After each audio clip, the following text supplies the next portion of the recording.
The Afghanistan crisis has exposed gaping holes in the European Union's ability to act as a genuine player on the world scene, experts have claimed. Brussels has been left largely on the sidelines in the international debate following the Taliban's capture of the war-torn country. With no real foreign policy powers, Eurocrats have been left to issue statements and make empty threats to the terror group. One of the reasons why the EU has been unable to assert itself on the situation is because of the unwillingness of its member states to cede control of foreign policy to Brussels.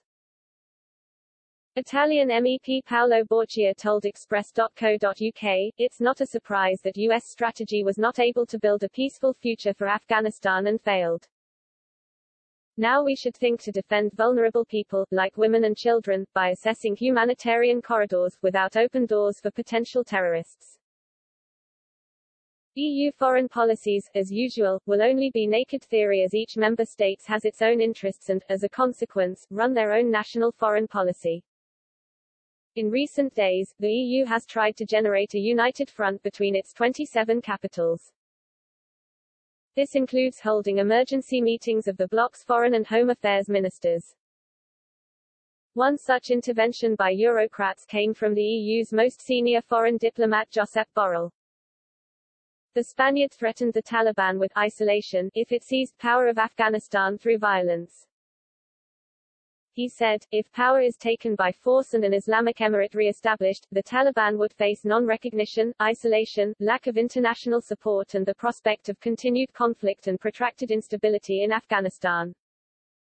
Just days after Mr. Borrell made his statement, the organization marched through Kabul as government officials and security forces fled the country and handed control to the group. Policy expert Peter Klepp, of Brussels Report, said, that the EU's Foreign Policy Service has little sway in Afghanistan is one thing. That is resorts to pretty pointless calls to isolate the Taliban is yet another. It illustrates how the EU's foreign policy body is following the same kind of naive foreign policy worldview, which is dominant in international insinuations, like the United Nations. The EU has said it will work with the Taliban as long as its chiefs respect human rights. Mr. Borrell said, "We have to get in touch with authorities in Kabul. The Taliban have won the war and we have to talk to them." But this willingness is likely to cause disunity amongst the EU's member states. While the bloc's foreign affairs chief wants to continue providing humanitarian aid to Afghanistan, Germany has decided to temporarily halt it. Further ruptures in EU unity are expected to emerge while the flows of refugees fleeing the Taliban increase. Many EU governments are fearful that the Afghan crisis could lead to a repeat of the 2015 migrant crisis.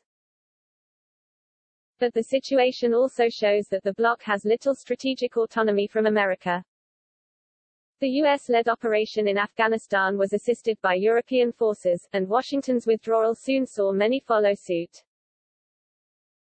Writing for Politico, Max Bergman, a senior fellow at the Center for American Progress, said, "The tragic turn of events in Afghanistan should serve as a wake-up call for the European Union.